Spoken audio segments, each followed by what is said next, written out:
Gulliver की यात्राएं। Lilliput द्वीप। लेम्युअल गुलिवर का जन्म इंग्लैंड के नॉटिंघमशायर नगर में हुआ था। उसके माता पिता एक सामान्य परिवार से थे। उसे पाकर वो बहुत खुश हुए। गुलिवर के माता पिता चाहते थे कि वो एक सर्जन बने, जबकि गुलिवर अक्सर सपने देखता यात्राएं करने और सागर की खोज करने के।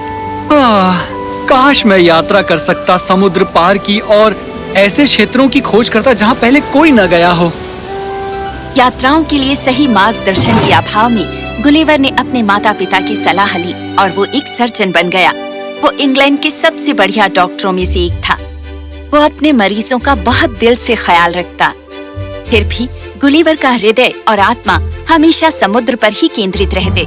वो अक्सर ये सोचता कि क्या कभी वो उन चमचमाती लहरों पर नाव की यात्रा कर सकेगा। साल गुजर गए। गुलिवर अब विवाहित था और उसके 2 बच्चे थे। वो एक बहुत ही प्यार करने वाला पिता और ख्याल करने वाला पति था, पर वो अपने सपने को जीने को तरसता रहता। मेरे प्रिय, क्या बात है? तुम उदास क्यों हो? मुझे एक जहाज पर कप्तानी की नौकरी मिली है। मैं ये नौकरी लेना चाहता हूँ, पर मुझे तुम्हारी और बच्चों की चिंता होती है। तुम्हें हमेशा अपने हृदय के अनुसार चलना चाहिए। यदि नाविक बनना तुम्हें खुश करता है, तो तुम्हें ये नौकरी करनी चाहिए। पर मुझे वचन दो, तुम हमेशा हमारे पास सुरक्षित लौटोगे। धन्यवाद प्रिय। गुलिवर ने अपने परिवार को अलविदा कहा और दक्षिणी सागर की ओर जहाज से निकल पड़ा। उसे महसूस हुआ कि वो संसार का सबसे प्रसन्न व्यक्ति है, पर वो बिल्कुल अनजान था उन चुनौतियों से जो आगे आने वाली थी। उस रात एक तूफान सागर में उमड़ा, मानो गुस्से में सागर का पानी उछल पड़ा हो और लहरें जहाज से जोर जोर से टकराने लगी। जल्दी ही वो जहाज पूरी तरह नष्ट हो गया और डूब गया। गुलिवर खुद को बचाने के लिए जितना संभव हो सका तैरा। जबकि वो सोच रहा था कि ये उसके जीवन का अंत है, एक बड़ी लहर ने उसे और ज्यादा गहरे समुद्र में धकेल दिया। सौभाग्य से ये गुलिवर के लिए अंत नहीं था। वो बहकर एक द्वीप के तट पर जा लगा। वो गहरी नींद में सोया था। जब उसने अपनी आंखें खोली तो उसे अपनी पीठ पर कुछ महसूस हुआ, पर वो बहुत थक गया और जाग नहीं पाया। कुछ समय गुजरा और अंत में गुलिवर जाग उठा। मैं कितना थक गया हूँ। ये क्या? मैं इस रेत में क्यों बंधा हुआ हूँ? ओह, मेरे बाल! जब उसने नीचे देखा तो वो एक छोटे से मनुष्य को देखकर अवाक रह गया, जो गुलिवर की सबसे छोटी उंगली जितना बड़ा था। वो उसके चेहरे की तरफ चलने लगा। गुलिवर असमंजस में पड़ गया। क्या मैं मर गया हूँ? स्वर्ग के लोग इतने छोटे क्यों हैं? दानव, तुम यहाँ हमारे लिलीपुटियन द्वीप पर क्या कर रहे हो?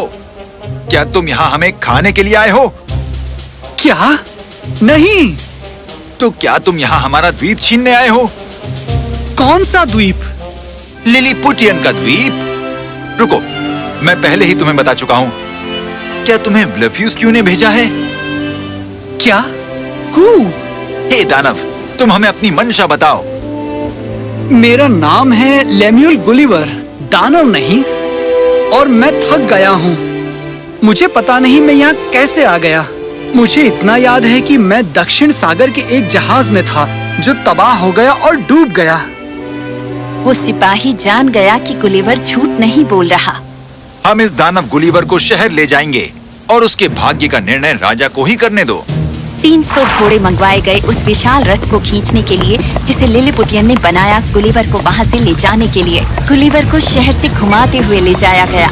उसे अभी भी अपनी आंखों पर विश्वास नहीं हो रहा था।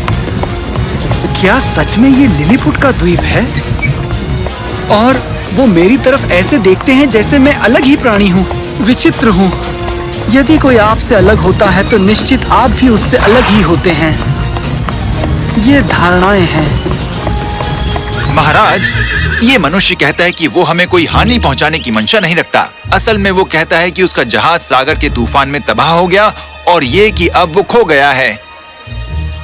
हम उस पर विश्वास नहीं कर सकते। वो हमारे लिए खतरा है। क्या हो अगर ब्लफूस्कू ने इसे भेजा हो हम सबको खा जाने के लिए? महाराज, वो ब्लेफ्यूस्क्यू को नहीं जानता। वो तो उसे कहता है कू। मुझे बताओ रेड्रेसल, क्या तुम्हारे ख्याल से हम उस पर विश्वास कर सकते हैं? वो काफी भयभीत और उलझन में लगता है महाराज, और आखिर वो हमारा मेहमान है। हमें उसे अवसर देना चाहिए कि वो स्वयं को साबित कर सके। राजा गुलिवर की ओर चल कर आया। राजा बहुत सावधान था इस विशालकाय मनुष्य के प्रति जिसका इतना बड़ा चेहरा था। ये जरूर राजा होगा। मुझे इनसे अच्छे से पेश आना चाहिए। मेरी शुभकामनाएं इंग्लैंड की तरफ से महाराज। मेरा नाम है लेम्यूल गुलिवर। मैं बहुत दूर दराज के देशों में जा चुका हूँ महाराज, पर निश्चय ही आपका राज्य सबसे खूबसूरत द्वीप है जिस पर मैंने पहली बार कदम रखे हैं। देखो, ये द्वीप है लिलीपुट वासियों का। हम शायद तुम्हारे लिए बहुत छोटे हों लेम्यूल गुलिवर, पर हम सब बहुत शक्तिशाली योद्धा हैं।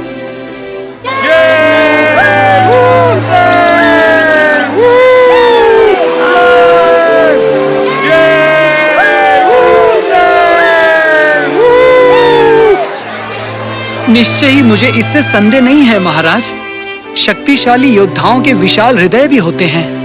मुझे आशा है कि ये विशाल हृदय राज्य मुझे अवसर देगा कि मैं अपनी वफादारी का प्रमाण दे सकूं, जो मुझे अतिथि मानते हैं। पूरा शहर देख रहा है। मुझे जल्दबाजी में कोई फैसला नहीं करना चाहिए। ये हमारा अतिथि है और इसके लिए उससे आदर का व्यवहार किया जाए। पर लिलीपुट की सुरक्षा के लिए लेम्यूल गुलिवर का आना जाना बेड़ियों में बंधित हो, जब तक कि हम उस अजनबी देश के बारे में जान न ले जहां से वो आया है। भीड़ ने राजा के फैसले का जोरदार स्वागत किया और गुलिवर को राहत मिली। गुलिवर को एक टूटे हुए मंदिर में ठहराया गया जो शहर से ज्यादा दूर नहीं था। सिर्फ यही एक ऐसा ढांचा था जो इतना बड़ा था कि वो उसमें समा सके। एक बेड़ी उसके दाएं पांव में पड़ी थी ताकि उसकी गतिशीलता को रोका जा सके। लिलीपुटियों ने अपने उस दैत्यकार मेहमान का बहुत अच्छा ख्याल रखा। हर दिन लोगों का एक जुलूस उसके लिए खाद्य पदार्थों से भरा हुआ रथ लाते। उन्होंने उसे नए कपड़ों का उपहार दिया, बहुत से कपड़ों को सीकर। हर दिन लिलीपुट लोग समूहों में इकट्ठे होते अपने दैत्यकार अतिथि से बात करने के लिए। गुलिवर उन्हें दिलचस्प कहानियां सुनाता और हंसाता, उन्हें एक एक करके अपनी हथेली पर रखता और शहर का सबसे बेहतरीन दृश्य दिखाता। एक बार उस शहर में एक समारोह हो रहा था। लिलीपुट लोग एक के बाद एक रस्सी के ऊपर चल रहे थे जो कसकर जमीन के ऊपर बंधी थी। वे भयभीत लग रहे थे। गुलिवर असमंजस में पड़ गया। उसने राजा से पूछा कि क्या चल रहा है। हम लिलीपुट वासी बहुत बहादुर और साहसी हैं। जो तुम अपने सामने देख रहे हो, हे बलवान लेम्यूल गुलिवर, वो है वीरता और वफादारी का परीक्षण। वो जो इस परीक्षा में उत्तीर्ण होगा उसे सेना का अध्यक्ष बनाया जाएगा। पर महाराज, ये तो खतरनाक लगता है। वो रस्सी बहुत ऊंची बंधी हुई है। यदि वो गिर जाएं, उन्हें चोट लग सकती है या वो अपनी जान भी गंवा सकते हैं। क्या उनकी वफादारी का सबूत उनकी जान से ज्यादा बढ़कर है? पर लिलीपुट वासी बहुत ही बहादुर और साहसी हैं, और हमारे पास कोई तरीका नहीं है उनकी वीरता साबित करने का। गुलिवर ने एक क्षण इसके बारे में सोचा और रेड्रेसल से कहा कि उसके लिए एक रस्सी लाए। रेड्रेसल को मदद करने में खुशी हुई। उसे भी कभी ये खेल पसंद नहीं आया था। गुलिवर ने तब उस रस्सी को कई टुकड़ों में काट दिया और उससे एक सुरक्षा का जाल बनाया। फिर उसने जाल को उस कसी हुई रस्सी के नीचे बांध दिया। लो, ये हो गया। अब लिलीपुट लोग बिना अपनी जान को जोखिम में डाले इस खेल में शामिल हो सकते हैं और राज्य को उनका सेनाध्यक्ष भी मिल सके। गुलिवर के इस आविष्कार का भीड़ ने तालियां बजाकर स्वागत किया। इनाम के रूप में राजा ने गुलिवर के पांव की बेड़ियां हटा दी। गुलिवर अब आजाद था उस द्वीप में घूमने को। वो बहुत खुश था। जैसे जैसे समय बीतता गया, गुलिवर ने लिलीपुट लोगों का दिल जीत लिया। राजा अब अपने राजकाज के मसलों पर उससे विचार विमर्श करता। गुलिवर ने शत्रु द्वीप ब्लफुस्कू के बारे में भी जाना। लिलीपुट और ब्लफुस्कू सालों से शत्रु थे। गुलिवर ने सारी कहानियां बहुत दिलचस्पी से सुनी। एक दिन गुलिवर को महल में तुरंत बुलाया गया। गुलिवर, तुम्हें हमारी सहायता करनी होगी। ब्लफूस को हम पर आक्रमण कर रहा है और वो भी अभी। गुलिवर तुरंत तट की तरफ गया और उसने देखा कि एक जहाजों का बेड़ा लिलीपुट की तरफ आ रहा है। इन जहाजों पर हथियार लगे थे। ये एक आक्रमण था। वो जहाज की तरफ एक रस्सी द्वारा चलकर गया। ब्लफुस्कू के लोग गुलिवर को देखकर अवाक रह गए। वो क्या है? वो इतना बड़ा कैसे है? आक्रमण! बंद करो ये काम नहीं कर रहा है। पीछे हटो, पीछे हटो। गुलिवर ने सभी जहाजों को रस्सी से बांध दिया और एक बोरे की तरह उन्हें अपने कंधे पर लाद लिया। वो जहाजों को खींचकर लिलीपुट के तट तक घसीटता ले गया। एक बार फिर भीड़ ने गुलिवर का जबरदस्त स्वागत किया। उसने जानें बचाई थी। बहुत खूब लेम्यूएल गुलिवर। और तुम रुक क्यों गए? ब्लफूस्को के सारे जहाज यहाँ ले आओ ताकि भविष्य में उनके पास हमसे लड़ाई करने के लिए कोई सेना ना रहे। मुझे क्षमा करना महाराज, पर ये न्याय नहीं है। ब्लफुस्कू को शायद सेना की जरूरत पड़े दूसरे शत्रुओं से अपनी सुरक्षा करने के लिए। मैं वो सब जहाज ले आया हूँ जो वो उस युद्ध में लगे थे। बाकी के जहाज ब्लफुस्की के तट पर हैं। मैं उन्हें यहाँ घसीट कर नहीं ला सकता। राजा को गुलिवर पर क्रोध आ गया उसकी आज्ञा न मानने के लिए। कुछ दिन बीत गए और रेड्रेसल गुलिवर को ढूंढता हुआ आया। गुलिवर, मेरी बात सुनो। कहो रेड्रेसल, तुम फुसफुसा क्यों रहे हो? किसी को पता नहीं चलना चाहिए कि मैं यहाँ आया था। मैं आपको एक बहुत ही महत्वपूर्ण संदेश देने आया हूँ। मैंने राजा को सुना जब वो अपने मंत्रियों के साथ आपकी चर्चा कर रहा था। वो आपसे खुश नहीं हैं। पर क्यों? क्योंकि तुमने राजा की आज्ञा की अवहेलना की, उन सब जहाजों को घसीटकर ब्लफुस्कू से बाहर न लाते हुए। सुनो गुलिवर, तुम्हें तुरंत लिलीपुट से निकल जाना चाहिए। ये द्वीप अब तुम्हारे लिए सुरक्षित नहीं है। पर मैं कहाँ जाऊंगा? शायद ब्लफुस्कू। मैंने पकड़े गए जहाजों के एक कमांडर को ये कहते सुना। उसने कहा कि वो ब्लफुस्कू के राजा को ये लिखेगा तुम्हारी नैतिकता की प्रशंसा करते हुए। तुम उनसे मांग सकते हो कि तुम्हारी सुरक्षा वापसी के लिए एक नाव बनाए। वो अभी भी हमारे शत्रु हैं, पर तुम मेरे मित्र हो और मैं तुम्हारे बारे में चिंतित हूँ। धन्यवाद रेड्रेसल, फिर मुझे तुरंत ही जाना चाहिए। मैं हमेशा तुम्हें याद रखूंगा मेरे नन्हे दोस्त।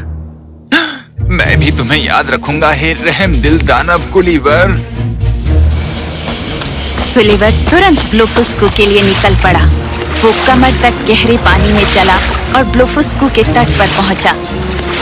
उसने देखा कि राजा तट पर खड़ा है अपनी पूरी सेना के साथ। उन्होंने जरूर मुझे आते हुए देख लिया होगा। उन्होंने मुझ पर आक्रमण क्यों नहीं किया?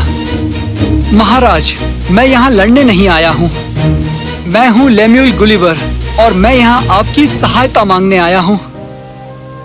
बेशक, तुमने हमारे जहाजों और हमारे आदमियों को बचाया। मुझे तुम्हारा धन्यवाद देना चाहिए गुलिवर। मैं तुम्हें इस नाम से बुला सकता हूँ ना? मैं आपकी सेवा में हूँ महाराज। गुलिवर के रहने का इंतजाम किया जाए। अगले दिन गुलिवर ब्लफुस्कू के तट पर खड़ा था। अचानक उसने पानी में कुछ तैरता देखा। क्या वो एक नाव है? वो तुरंत राजा के पास गया। राजा ने तुरंत अपने कमांडर को आज्ञा दी कि दर्जनों नावें भेजे और उस बहती हुई नाव को घसीटकर तट पर लाए। और फिर उसने अपने आदमियों को गुलिवर की दोबारा नाव बनाने में मदद करने को कहा और हर मदद का वादा किया। गुलिवर बहुत खुश था। वो अब अपने परिवार के पास घर जा सकता था। उन्हें 1 हफ्ता लगा उस नाव को दोबारा बनाने में। वो नाव मजबूत थी और गुलिवर के लिए बड़ी थी। राजा की आज्ञा पर ब्लफुस्कू के लोगों ने नाव को पर्याप्त पानी, फलों और जानवरों से भर दिया यात्रा के लिए। मैं आपकी विनम्रता कभी नहीं भूलूंगा महाराज। तुम एक बलशाली नौजवान हो गुलिवर। हम भी तुम्हें कभी नहीं भूल पाएंगे। तुम्हारी यात्रा शुभ हो मेरे दोस्त। गुलिवर ने ब्लफुस्कू वासियों से विदा ली। अब उसके पास अपने बच्चों के लिए बहुत अच्छी कहानियां थी। जब गुलिवर घर पहुंचा, उसने अपनी पत्नी और बच्चों को कसकर गले लगा लिया। गुलिवर नॉटिंघमशायर में पहुंचा 24 अप्रैल 1702 को।